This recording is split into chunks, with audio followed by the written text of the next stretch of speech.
This is the Conservative American Message, hosted by yours truly, the one, the only, Cam Lau. Before I get into today's episode, I have to ask one small favor. Please go ahead and give us a 5-star rating wherever you listen and share the show with your friends. It really helps us grow the show. We've had to turn down multiple sponsors that just don't align with our values, so I'm totally relying on you guys to help us grow this thing. Thank you for your continued support.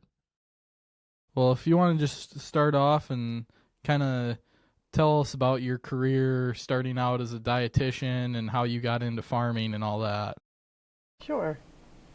So my name's Jenny Schmidt. I live on the eastern shore of Maryland. And I got into farming actually because I married into the farm. So my husband, it's his family farm. So my first career when we got married was working as a registered dietitian at the hospital, a couple different hospitals here in the region, both in clinical, did some long-term care, did some public health type work. And yeah, I don't know if you saw what I posted on my Foodie Farmer Facebook page yesterday, but the new dietary guidelines are one of the reasons why I'm really glad I'm a farmer and not a dietitian. Because I usually, I wrote it down, what I always tell people is plants and soils are more compliant with their diet recommendations than humans, and so they're easier to work with. But yeah, I just basically created a job for myself by having the guys show me how to operate every single piece of equipment. And therefore, when they needed somebody to do something, I was perfectly capable of doing it. And when I decided that, you know, dietetics really wasn't my cup of tea, was fortunately able to, I did launch a vineyard management company, so we do grow, one of our crops is wine grapes. We don't make wine, we just grow and sell wholesale grapes for wine. And so I launched a vineyard management company and then worked part-time on the farm as needed. We had a couple hundred acres of hay back then. We grew a lot more wheat back then, baling straw, just like lots of miscellaneous things that I could jump on a tractor and help with, and that just sort of evolved into a full-time job, especially when my husband took an off-farm job. So I basically stepped into his role on the farm, working with my brother-in-law, which is pretty unusual for family farms, to brother and sister-in-law to be basically work as partners. But it's worked. It's been 10 years now, so it's worked out pretty well. Yeah, so, you know, where I'm at in Iowa, we've just got corn and soybeans. So what all do you grow for crops out there? Yeah, so corn and soybeans. Purdue Chicken is headquartered here in Maryland, so there are our feed demand here for feeding millions of chickens. We do grow some soft red winter wheat, which goes up to the bakeries in Pennsylvania, or I should say to the flour mills up in Pennsylvania. We've grown various different vegetables over the years. We've done canning tomatoes. We've done for about 20 years, we've done fresh market green beans. So we don't do anything direct to consumer. We don't have a farm stand. You can't come buy anything from us. So everything is wholesale contract grow for a vegetable company. And we got into vegetables because we actually used to be a farrow to finish hog operation and a Black Angus cow-calf operation. And when my husband and brother-in-law took over the farm in the 90s from their dad, livestock cost more to feed than what we were getting for the feed. And so we got out of livestock altogether and started putting up center pivot irrigation, because that's the only way you can get vegetable contracts, is if you can guarantee water. So we went to that diversification effort to sort of not have our irons all in one fire. Yeah. So as far as like all those different crops and a lot of diverse things going on, what's the most intensive pest management crop you would say? I know vegetables have got to be. Definitely the grapes. Hands down, the grapes. When we grew canning tomatoes, tomatoes are really susceptible to diseases just like grapes. So a lot of fungicide applications, fairly regular as compared to, you know, corn and soybeans. If you spray a fungicide, you may spray once or twice. Whereas fruits and vegetables, it's, you know, anywhere from a 7-day to a 10-day to a 14-day. interval depending on the weather for the intensity of how much disease you need to control. Because I don't think most people understand that crops don't ripen if they don't have foliage, and if your crop gets inundated with downy mildew or powdery mildew or blight or something, fungicides aren't meant to eradicate disease. They're meant as protection.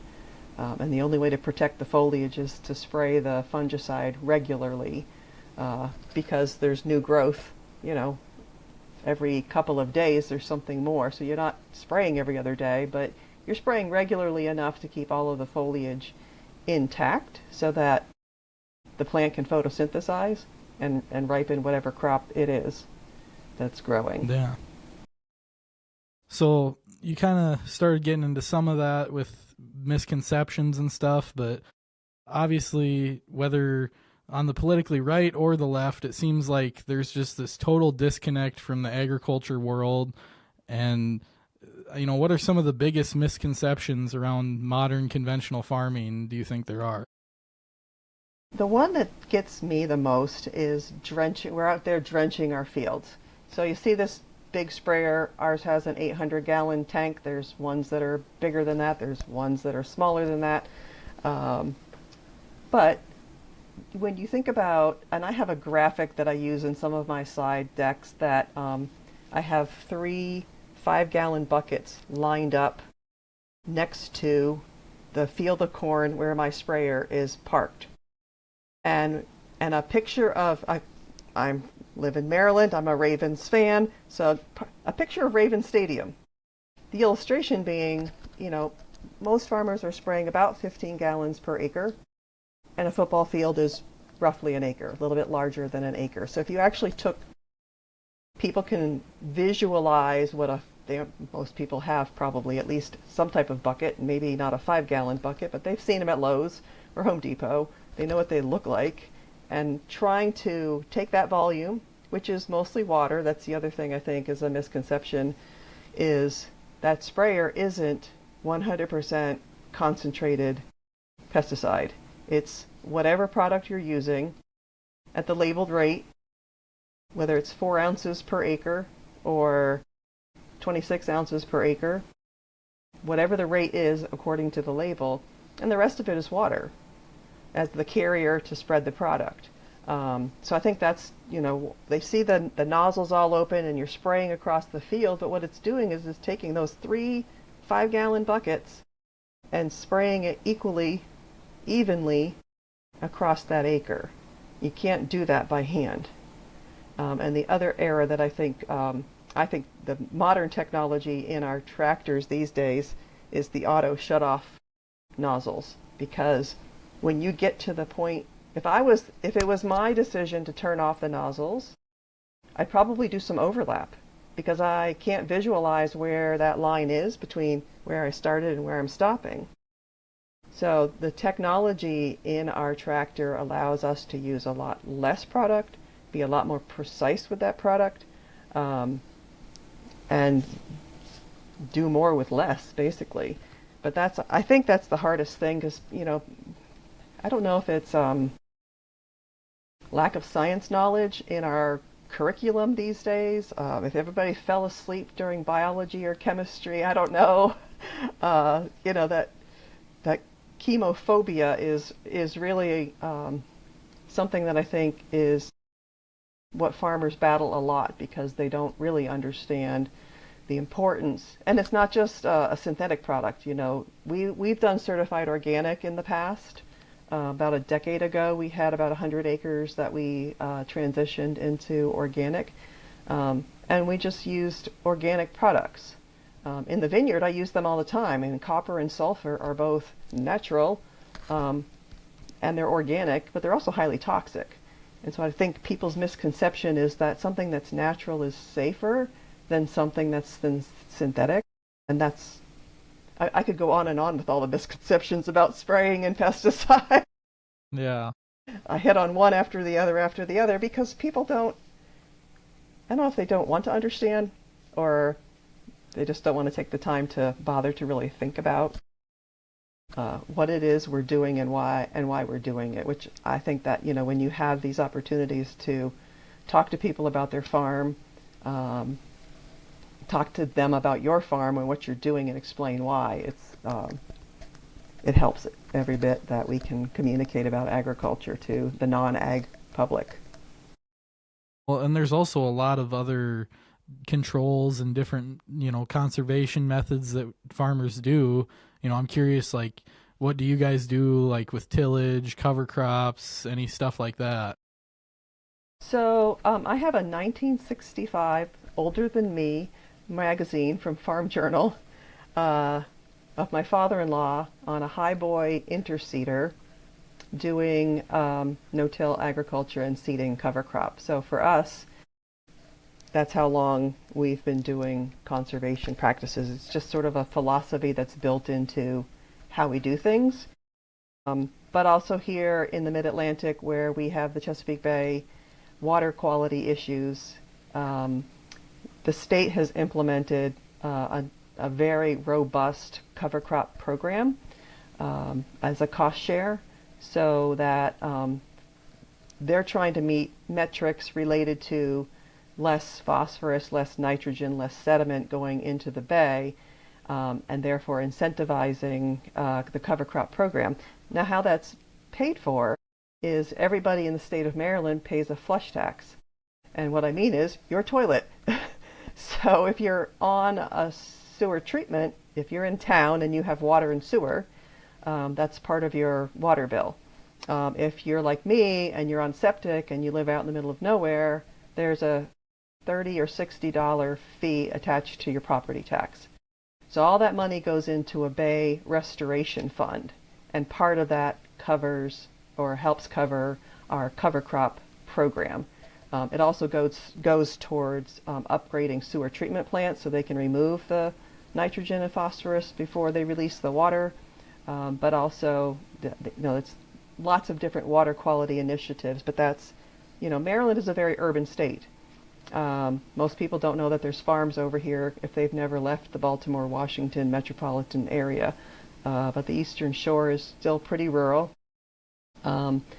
And so we have the tax base to pay for that. That's, I think, one of the biggest differences between us and other states that have cover crop programs. The cost share isn't necessarily as strong as ours is. But, we've got a whole lot more people to cover the expense of doing all of that implementation of conservation practices. So getting back into the chemicals then, I think it's almost turned into a buzzword of sorts. Glyphosate, Roundup. It's turned into the devil of this whole subject, and I know that there's a lot more harmful chemicals that are out there than Roundup. So, I mean, how did that ever become the target, I guess? Yeah, that's a good question. I think that I don't know if we would be here in the glyphosate issue if the first successful GMOs, biotech crops, were consumer facing rather than farmer facing. So for us, we started taking BT corn and Roundup Ready beans back in the late 90s when they were first commercialized. And didn't think anything of it because, if you think generationally between when in the 1930s and the adoption pattern it took for farmers to adopt hybrid corn, it took decades. Whereas biotech crops with either the Roundup Ready trait, BT trait, whatever trait, were adopted really rapidly. But when you have sort of that history of looking at the seed technology on your farm and the benefits that have come from it, I think that's sort of actually more progressive on the farmer side, is adopting that technology rapidly because of the management benefits and the environmental benefits that it provided, but consumers didn't understand that. And so, Roundup is something that is significantly less toxic than products that were used in the 60s and 70s. Much safer for us as applicators, much safer for our families when we are out there spraying the fields that we live next to, but ultimately safer for the consumer as well, because there's a lot less active ingredients going out there than there used to be, several decades ago. But how come to me, I think the goalposts got moved. The target was the GMOs themselves. I guess a lot of the litigation around glyphosate and stuff that's happened has always seemed to me to be around people who are handling it, applicators exposed to high concentrations of whether it's glyphosate or other pesticides. But when it comes to, by the time corn is metabolized the glyphosate, that corn is fed to a cow, and that cow is now metabolized whatever's left, how much actual harmful amounts of pesticide is left in our food? Right, exactly. Very little. And what they're testing for are metabolites that aren't necessarily even coming from the glyphosate, but they're making the claim that those metabolites are coming from glyphosate, because they could also come from other products as well, or other chemical reactions. So it's not always just the chemicals that we're using that are resulting in what they're testing for. And also, I have a bit of a skeptic approach when it comes to, these organizations, especially environmental groups, who are trying to prove a point anyways, like the group that does the Dirty Dozen. They use data, but they don't use the data in a sense that they don't present it very accurately. Let's just put it nicely.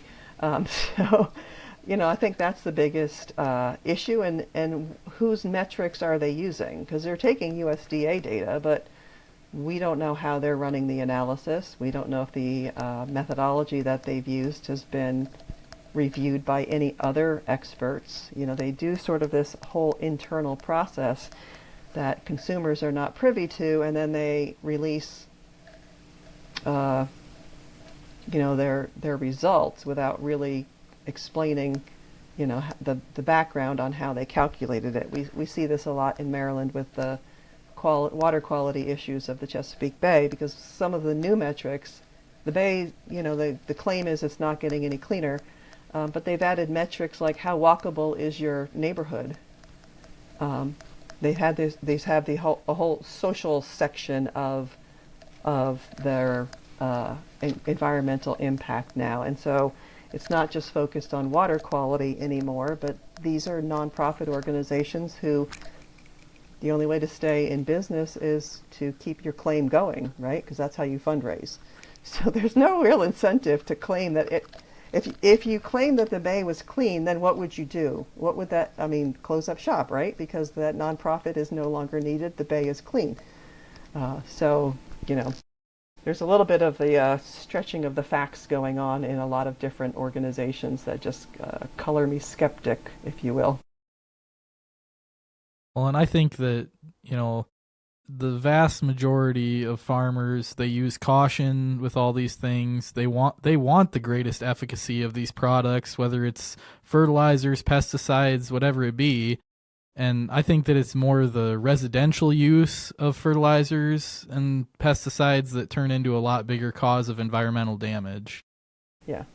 Yeah. In fact, the National Fish and Wildlife Service, it's probably at least a decade old now, but and I'd have to dig it up, but they published an article basically saying, and I want to say it's like residential use is 10 times more concentrated than agricultural use. So yes, they're using a smaller portion of the total pounds of whatever is applied in a given year, but they're using it at a much higher rate because they're not trained. And a lot of people, this is like true with nutrition, like taking multivitamins. If one is good, two is better, right? So they are over mixing or over applying whatever it is that they've decided to put on their lawns or use in their landscaping or whatever. There's no precision agriculture going on in the residential setting in that sense, for sure. That's one of the things that I appreciate uh, from being a vegetable grower and a fruit grower, because I feel perfectly comfortable walking out into my field or bringing home whatever it was, the tomatoes, the green beans, the grapes, whatever that we grew.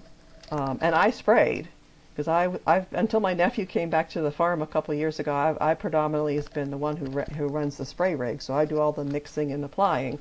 Um, and I'll feed that to my kids. My kids are probably older than you are now, but they grew up around the farm. They grew up around me spraying, and they grew up around us putting whatever it was we grew on the table, knowing what we put on it, and feeling safe that what I did was safe for myself in terms of an applicator, and what I brought home was safe for my family to consume. And I think that's kind of an important message for farmers to communicate to consumers, as most of us do. If we're growing any type of edible crop, we're bringing it home and, making dinner with whatever it is that we feel safe, doing that. Well, and I think consumers too have fallen for a lot of these different labels that get slapped on things, whether it be non-GMO, organic. What are the biggest misconceptions around organic farm? Like I said earlier, I think the biggest misconception is that they don't use chemicals. And in fact, even some synthetic products are approved for organic use. But, in general, there are quite a number of organic pesticides that are approved for use, including insecticides. And some of those insecticides are much more toxic than the synthetic ones. The synthetic ones have been specifically designed to be safer these days because of the toxicity of insecticides, older formulations of insecticides. So in some instances, what's synthetic is going to be safer as for the humans and safer for the bees. People don't understand that insecticides can be selective. They don't understand that herbicides can be selective, that you could spray a broadleaf herbicide and not touch the grass, that you're not out there killing everything. And that, with today's science, and as long as innovation is allowed to proceed, we could have a lot more safer products in the pipeline if people weren't so resistant to, the whole use of any type of pest control product. So I think that's kind of the downfall, is having to battle that misconception, and if it affects what's coming in the pipeline for us to be able to use in another 5 or 10 years, that could be way safer than the stuff that we're using now. Because that's how science evolves. That's how products evolve, and that's called innovation, right? So it's just a shame that we've gotten out of touch so greatly with our food system that consumers are reluctant. Let's put it that way. Well, in hearing you talk about these different fruit and vegetable crops and the amount of applications and stuff it takes, just a fungicide and things like that, in those kind of crops, is organic farming even practical at a large scale? I guess I don't know what the demand of those crops is, but I would imagine you would reduce the supply significantly. Right. Now, I would think that probably in California, organic grape production, organic tomato production is probably a lot more feasible because they don't have much rainfall. We average 45 inches a year here in the Mid-Atlantic, so that the likelihood there aren't enough organic products, say in for grape production, that would control for downy mildew, which is probably the biggest threat for grape production, because that impacts your foliage, and your clusters of grapes will never ripen if you don't have healthy green foliage. And I don't know that there's enough organic products on the market to make that even feasible. And considering our humidity and our rainfall, we try to do things as sustainably as possible, if you want to use that word, but you still don't have a lot of options to go strictly organic, or folks who even want to go no spray. and then actually have a quality crop. That's the other thing. So I'm a wholesale grower, right? So my production is got to be quality, or I'm not going to have any customers wanting to buy my crop. Um, so the wineries aren't gonna want insect infested, mildew covered, horrible looking grape clusters to make wine out of, nor should they, because it would make really crappy wine. So, that same thing I'm sure is true with hops and other things. All of the crops that go into sort of the niche alcohol industry, whether it's a brewery or a distillery, you know, garbage in, garbage out. So if you want to have a quality product, then you've got to have a quality crop to start with. Yeah. So, have you heard of like white oak pastures down there in Georgia? Um, No, not okay, familiar with they're them. they're one that they've popped up on social media and stuff, and I think they've been on the Joe Rogan podcast, and they're big into the regenerative farming movement kind of thing. There's no waste. They have all kinds of livestock, all these different crops, and it's all apparently, there's no waste in it at all. The manure feeds the next crop, and the crop feeds livestock, and what have you. Um, they do all on-farm processing, and then they've kind of gotten themselves into this niche market where they've gotten away from selling any commodities, and they're selling all their own meats and stuff online. So I think this is an example that a lot of people point to and say, well, this is what farming should be. Why can't everybody do this? And I mean, kind of talk us through why that is. So if everybody did it, then there'd be no market for it. I think that's one of the, go start with regenerative first. So we would consider ourselves to be regenerative because we do quite a bit of no-till. We do conservation tillage. If we do any tillage, and using cover crops, using manure.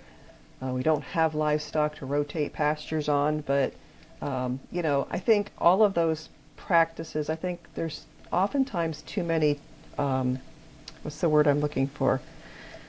These phrases that people catch on to, like regenerative. It used to be sustainability. I think as a farmer, we'd just basically call it conservation farming. That these are practices that a lot of farmers already do, or they do some of. I know plenty of farmers. Spoke to one in California who doesn't do cover crops because that would be giving up a cash crop. So they can get 3 cycles of something grown in a year. Why would you take the economic hit if you don't have that interval of rest where we have a winter where we can't really grow anything? As a farmer in a warm state, why would you take a rotation out to not earn an income? I mean, that just doesn't make any sense either in the northern tier of the country where it's a lot colder. It's harder to get cover crop established. Cover crop does keep your soil colder into the spring, so guys in the upper part of the United States want to get it going with the early growing season, and cover crops are going to keep their soils cooler than they can get going with.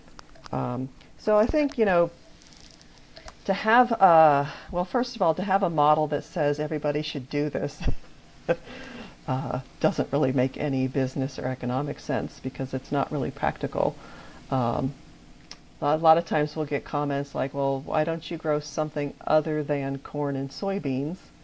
And the question is, where's the market? Yes, we live in an urban state, but there are a lot of small farms in Maryland that already are growing, niche vegetables, specialty crops, those types of things, going to farmers markets, doing on-farm processing for value-added products.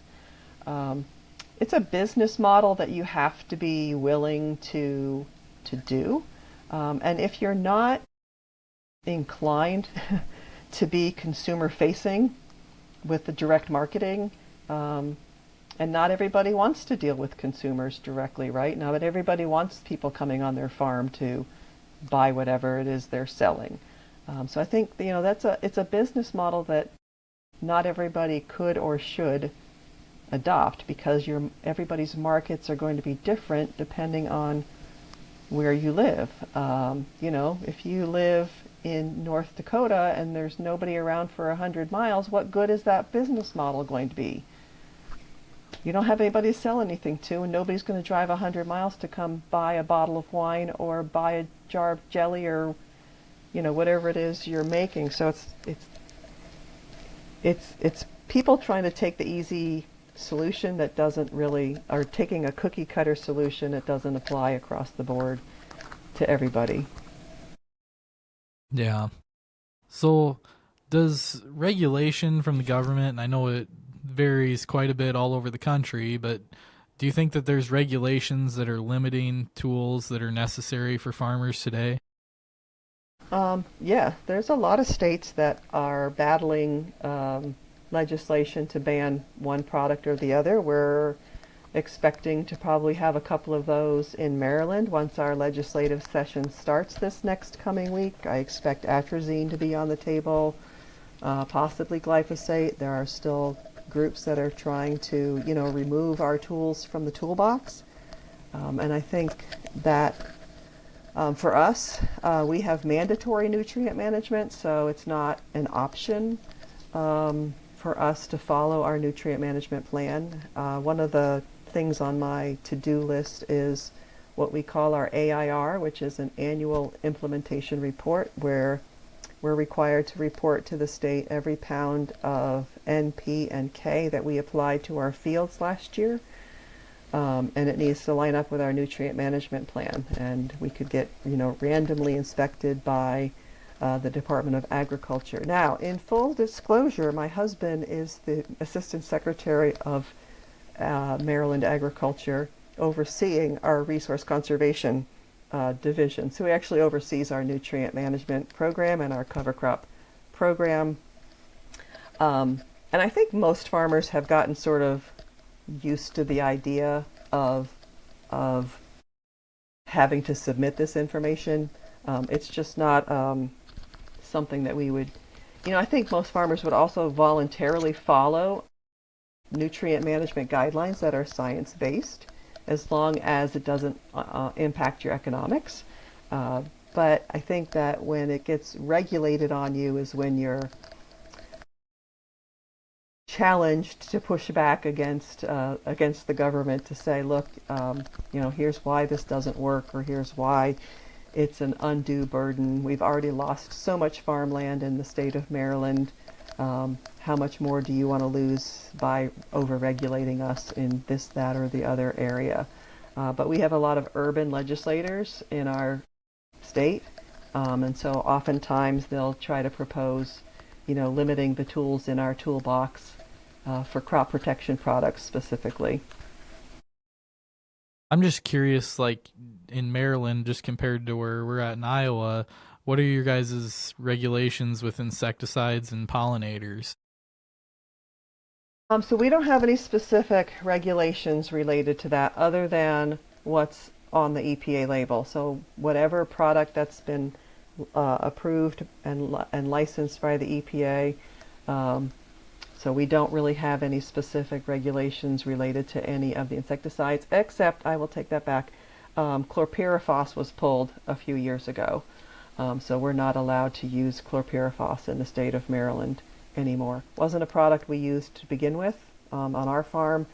I'm trying to remember what crops specifically that it impacted, but it wasn't a major tool in the toolbox. We were concerned when spotted lanternfly. So, when people take away tools from your toolbox and then you get a new invasive species, specifically an insect like spotted lanternfly that we've been dealing with, not knowing what would control it.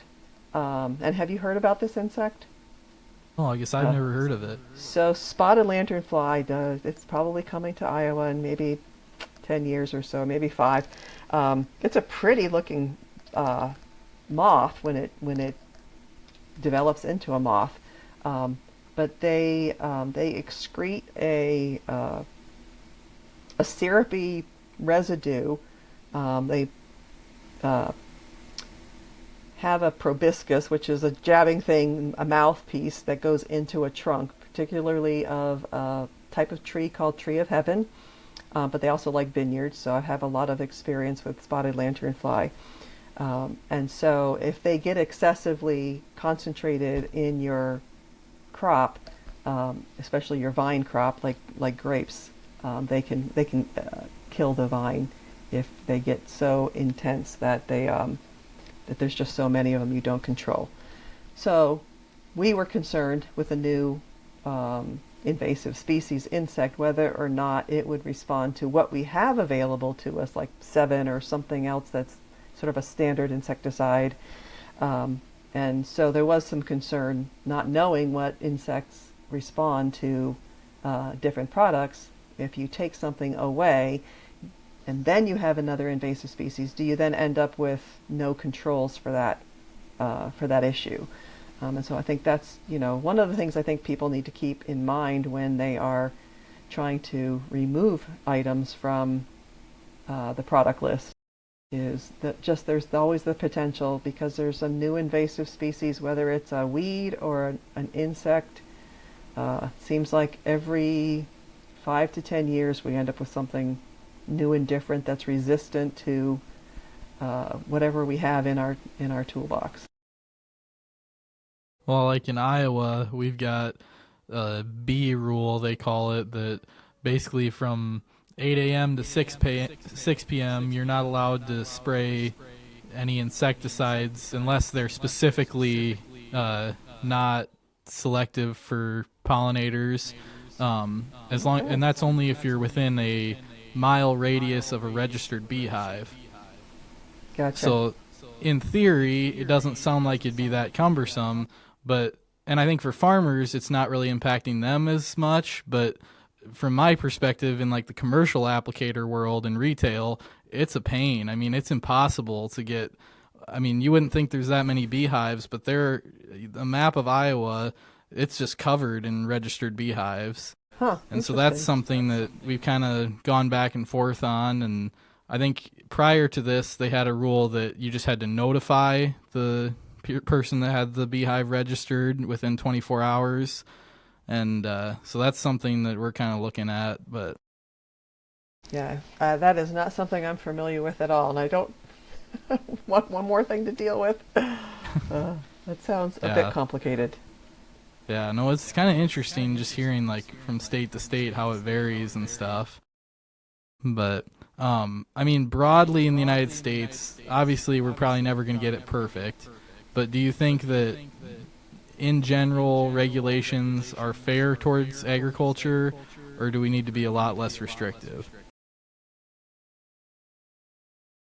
Really tough question. That's a really tough question, because it varies so much state by state. I think that one of the new issues that's coming up, that some states are regulating heavier than others, is PFAS in manure or in biosolids. We don't use biosolids, so it would never be an issue for us, but it is a source of fertilizer for some. It's usually not approved for food crops, so we would never use it because we do so much rotation of our fields, and we like to keep things simple. So to not have to remember that something was applied here and not here just makes it easier. But I think that's one of the things that I think is going to become more and more of an issue for farmers. I mean, I think in Maryland we're fairly heavily regulated compared to a lot of states, but we also have a passion for the Chesapeake Bay, right? Like, it's kind of the jewel of our area, and everybody loves seafood around here. Going down to a crab deck and sitting down having a crab feast or oysters or whatever. It's not that any farmer wants poor water quality or the Chesapeake Bay to not be clean.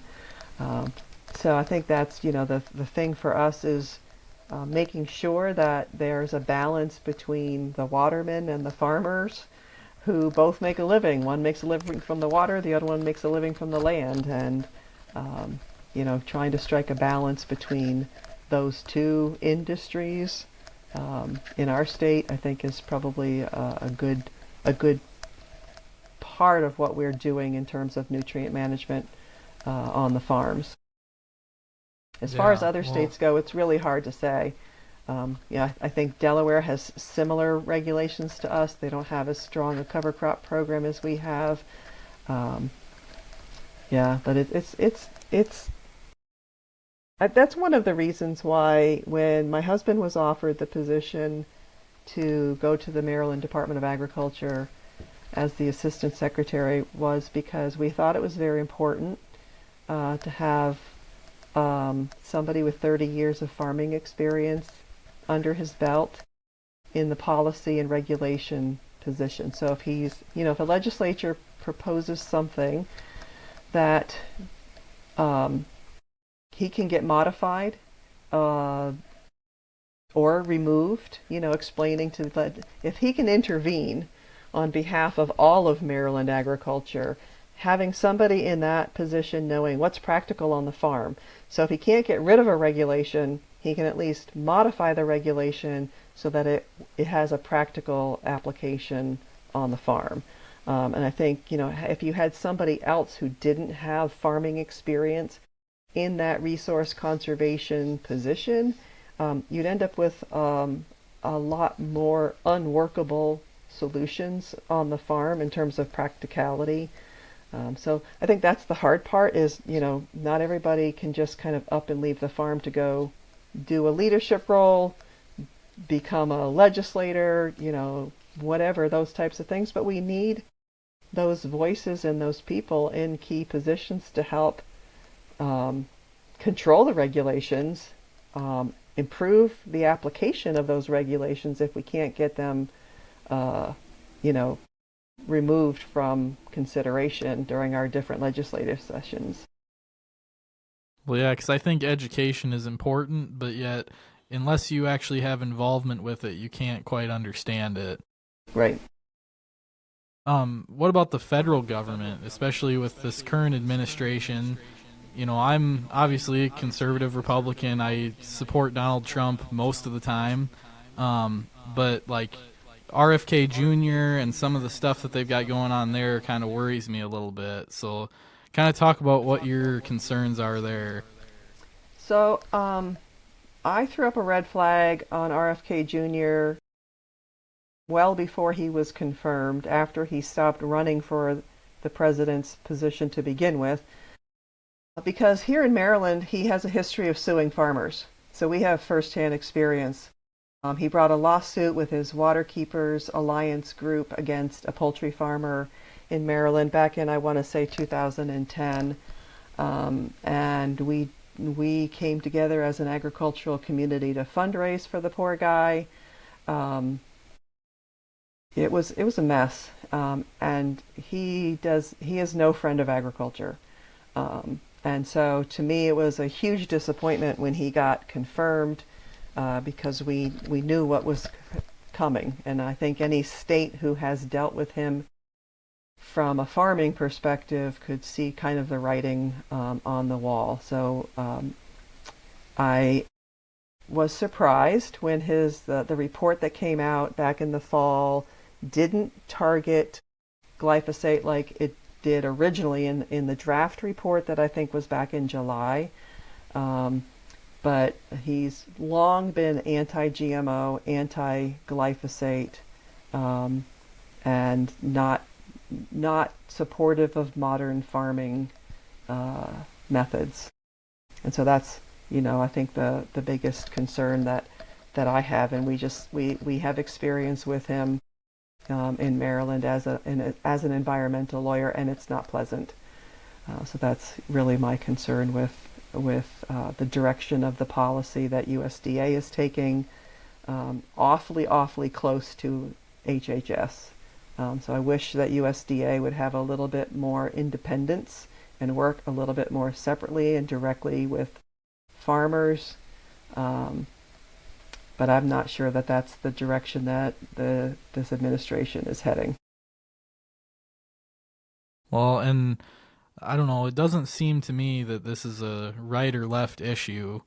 I don't know if it's a urban-rural thing, what it is, but I think there are a lot of Democrats, a lot of Republicans that are, they're more supportive of these policies and these restrictions and stuff like that, where I think it's not really on a right or left scale. Yeah, and I think the part it goes back to our very first beginning conversation about misconceptions and misinformation, because we're 1%, 1.5% of the population. Even with having Farm Bureau and commodity groups, out there rattling the chains to make noise about our agriculture, we're still such a small portion of the population that our voices are not nearly as strong as I think they used to be. And even between Trump 1 and Trump 2, I see a big difference between the way commodity organizations and farm groups are being used or not used in terms of communication with the administration, in terms of input into policy between that. And part of that could be because it's RFK Jr. as opposed to, I don't even remember who the DHS secretary was back in his first administration. I don't even remember who the Secretary of Agriculture was, but it's definitely a different administration, and I think a lot of it is influenced by the thought process of RFK Jr. and the folks that he has around him, like Dr. Oz and the like of them. Yeah, well, no, this has been a good conversation. I think for people that aren't involved in ag to learn a little bit more about the perspective of people who are, and for those that are involved in ag, what the concerns going forward are going to be. So I want to thank you, Jenny, for coming on the show. This has been really Thanks good. I'm glad me. that you were willing to come on a conservative show like this. Yeah. No, I appreciate the invite. Well, that's all I have time for. Were you offended by this podcast? Good. Hey, thanks for listening, guys. I really appreciate you all. Have a great week and stay conservative.